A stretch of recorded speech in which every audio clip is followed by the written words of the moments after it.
पक्षासंबंधी अंतर झालं आणि त्यामुळे ही फूट वाढली. पवार साहेब फक्त तुम्ही दिशा द्या, तुम्ही फक्त लढ म्हणा. विश्वास देणारा चेहरा कोण, त्याच्यावर साहेबांनी हात वरती करून सांगितलं शरद पवार. मला पवार साहेबांनी बरीच संधी दिली. पक्षाने नव्या चेहऱ्यांना संधी देणं आवश्यक आहे. नवीन चेहरे हे दिसले पाहिजे. तो निर्णय होईल तो प्रत्येकाला लोकशाही पद्धतीने विचारूनच होईल. कारण का हा काही माझा आणि दादाचा विषय एकट्याचा नाही.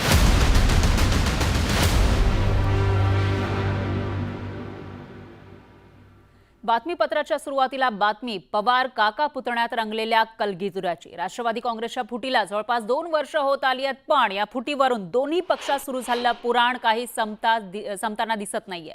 राष्ट्रवादी काँग्रेसच्या वर्धापन दिनाच्या निमित्तानं राष्ट्रवादी काँग्रेस का फुटली यावरून पुन्हा एकदा पवार काका पुतण्यामध्ये शाब्दिक जुगलबंदी पाहायला मिळाली. तर काका शरद पवार यांनी आपल्या भाषणात फुटीचं कारण सांगितलं, तर पुतण्या अजित पवारांनी भाजपसोबत जाण्याच्या निर्णयाचं कारण सांगतानाच मवियाचा दाखला दिला.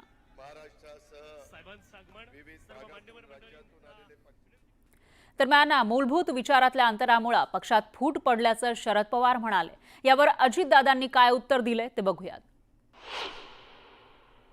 पक्षामध्ये काही संकट आली त्याची नावनेच न होता हा पक्ष उद्या नेण्याचं काम तुम्ही लोकांनी केलं. पक्षामध्ये फूट पडली. फूट पडावी असं कधी आपल्याला वाटत नव्हतं, पडली. काही मूलभूत विचाराच्या संबंधी अंतर झालं आणि त्यामुळे ही फूट वाढली. मित्रांनो, आपला राष्ट्रवादी काँग्रेस पक्ष 2019ला शिवसेनेच्या बरोबर सरकार केलं होतं की नाही? केलं होतं. त्यावेळेस देखील काही तडजोड केलेली होती. शेवटी विरोधी पक्षामध्ये नुसतं बसून घोषणाबाजी करून, आंदोलन करून, मोर्चे काढून चालत नाही. आपण साधू संत नाही. आपण उद्याच्याला लोकांना एक दिशा दाखवणारे, लोकांचे प्रश्न सोडवणारे आणि त्याच्यातून बेरजेचं राजकारण करणारे लोक आहोत. त्याचबरोबर वेगवेगळे मान्यवर यांनी एनडीए बरोबर काम केलेलं आपण सगळ्यांनी पाहिलेलं आहे. आज देखील अनेक जण एनडीएच्या बरोबर आहे. शेवटी देशाचा विकास झाला पाहिजे, राज्याचा सर्वांगीण विकास झाला पाहिजे. तर विचारधारेशी एकनिष्ठ असलेले पक्षासोबत राहिल्याचं शरद पवार यावेळी म्हणाले आणि यावर दादांनी काय प्रत्युत्तर दिलं तेही बघूयात. म्हणजे राहिले ते विचाराने राहिले, ते राहिले ते विचार घेऊन पुढे जनतेला त्यांच्या सुखदुःखाला साथ देण्याच्यासाठी राहिले. आणि मला 100% विश्वास आहे की उद्या निवडणुका होती त्यावेळेला चित्र बघायला मिळेल. मी आज वर्धापन दिनाच्या निमित्तानं सांगतो, बाबांनो, कधीही तडजोड केली जाणार नाही. त्याच विचारांनी हा राष्ट्रवादी काँग्रेस पक्ष हा पुढे जाईल. त्या दिवशी जर कधी तडजोड करायचा विचार झाला तर त्या दिवशी ह्या पक्षाचा पाया हा कमकुवत होईल, त्याला तडा गेल्याशिवाय राहणार नाही. हे सुद्धा आपण सगळ्यांनी लक्षामध्ये घेतलं पाहिजे. म्हणून ही लढाई ही विचारांची आहे आणि ती विचारांच्यासाठी आहे. ती विचारांनीच तुम्हाला मला लढावी लागणार आहे. तर वर्धापन दिनी जयंत पाटलांनी राष्ट्रवादीच्या प्रदेशाध्यक्षपदावरून पायउतार होण्याचे संकेत दिले. त्यामुळे पवारांच्या राष्ट्रवादीमध्ये पुन्हा एकदा प्रदेशाध्यक्ष बदलाच्या चर्चांना तोंड फुटलंय. दरम्यान आगामी स्थानिक स्वराज्य संस्थांच्या निवडणुका होईपर्यंत जयंत पाटील हे प्रदेशाध्यक्षपदावर कायम राहणार असं खुद्द शरद पवारांनी स्पष्ट केलं। त्यामुळे स्थानिक स्वराज्य संस्थांच्या निवडणुकांपर्यंतच जयंत पाटलांच्या प्रदेशाध्यक्षपदाची सूत्र असणार आहेत। साहेबांनी बरीच संधी दिली,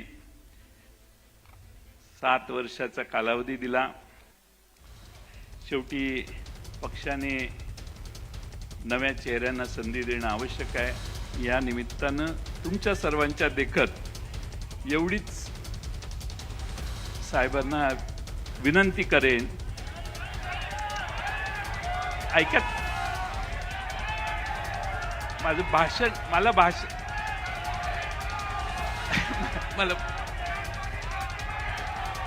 आगे बढ़ेंगे तुम बैठो। तर जयंत पाटलांच्या या संकेतानंतर स्थानिक स्वराज्य संस्थांच्या निवडणुका होईपर्यंत जयंत पाटीलच प्रदेशाध्यक्ष राहतील असं पवारांनी स्पष्ट केलं। माझी खात्री आहे की जी नेतृत्व करणारी राज्याची या ठिकाणी जी फळी आहे ती याच्यामध्ये किंवा सगळ्यांच्या फाशीची राहील आणि आपण येत्या 3 महिन्याच्या निवडणुकीच्या नंतर सर्वांनी महाराष्ट्राच्या समोर नव्या नेतृत्वाचा इतिहास करू। तर नवीन प्रदेशाध्यक्ष निवडीबाबत पवार नेमकं काय म्हणाले तेही बघूया। एवढंच सांगू इच्छितो की प्रमुख सहकार्यांना एकत्र घेऊन त्यांच्याशी या विचाराशी आम्ही सुसंवाद साधू आणि सामूहिकपणानं या संदर्भाचा निर्णय घेऊ। हा निर्णय घेत असताना प्रत्येक तालुक्यामध्ये प्रत्येक जिल्ह्यामध्ये नवीन चेहरे हे दिसले पाहिजेत। तर जयंत पाटलांच्या राजीनाम्याच्या चर्चेवरून मुख्यमंत्र्यांनी मिश्किल टोलेबाजी केली।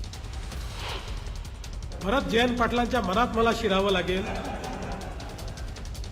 आणि सगळ्या जबाबदाऱ्यातनं मुक्त करा असं ते जे म्हणाले ते मुक्त करणारे असं माहिती असल्यामुळे म्हणाले की त्यांच्या मनात काही दुसरं आहे, हे सगळं समजून घ्यावं लागेल।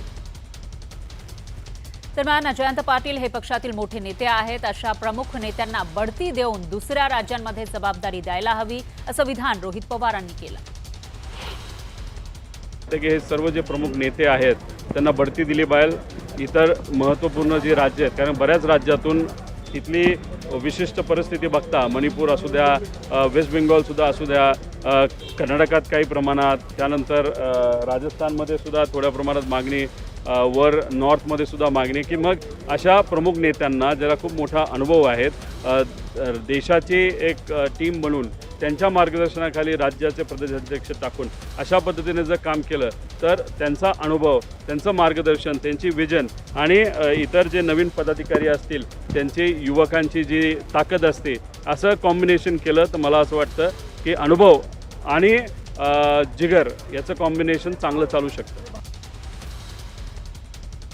एकीकडे राष्ट्रवादी काँग्रेसचा वर्धापन दिन साजरा होत असतानाच दुसरीकडे दोन्ही राष्ट्रवादी एकत्र येणार का यावरून चर्चा रंगली होती। याला कारण ठरलं सुप्रिया सुळेंनी दोन्ही राष्ट्रवादी एकत्र येण्याविषयी केलेलं हे वक्तव्य। ताई, मधल्या काळामध्ये पवार साहेबांनी एक मुलाखत दिली होती आणि पुढचा जो काही निर्णय घ्यायचा आहे तो सुप्रियाताई घेतील असं त्यांनी म्हटलं होतं, त्यामुळे तुमच्याकडे नजर आहेत सगळ्यांची। त्याला टाइमलाईन नाहीये। आज काही निर्णय कार्यकर्त्यांच्या भावना ह्या नेहमीच आमच्यासाठी सर आखोपे असतात। त्याआधी कधी अशी चर्चा झालेली माझ्या तरीकडे नाही। ऐकलत सुप्रिया सुळे नेमकं काय म्हणाल्या। वर्धापन दिनाच्या कार्यक्रमापूर्वी पत्रकारांनी सुप्रिया सुळेंना भविष्यात दोन्ही राष्ट्रवादी एकत्र येणार का या संदर्भात प्रश्न विचारला।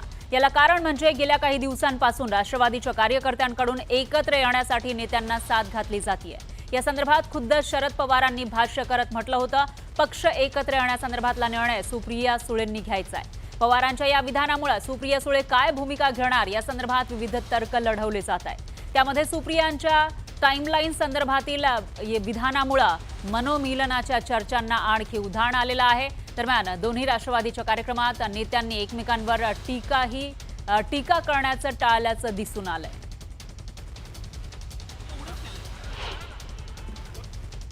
तो जेव्हा पक्ष पहिल्यांदा फुटला होता तेव्हा आम्हाला संधी होती सत्तेत जाऊन बसायची, पण आदरणीय पवार साहेब आणि विचाराबरोबर आम्ही राहिलो. संघर्ष या सर्व कार्यकर्त्यांबरोबर आम्ही केलेला आहे. त्यामुळे आज सुद्धा पवार साहेब जे बोलतील ती आमच्या सगळ्यांची दिशा असेल. मला वाटत नाही आमच्याकडून कोणी असं अधिकृत विधान केलेलं माझ्या तरी ऐकिवात नाही. याविषयी मला तरी काही कल्पना नाही. आदरणीय सुप्रियाताई आणि आदरणीय पवार साहेब जे सांगतील ते धोरण आणि बांधतील ते धोरण. तो दिवस दोन्ही राष्ट्रवादी किंवा कुठल्याही एका सशक्त लोकशाहीमध्ये कोणी कुणा बरोबर जायचं हा अधिकार संविधानाने प्रत्येकाला दिलेला आहे.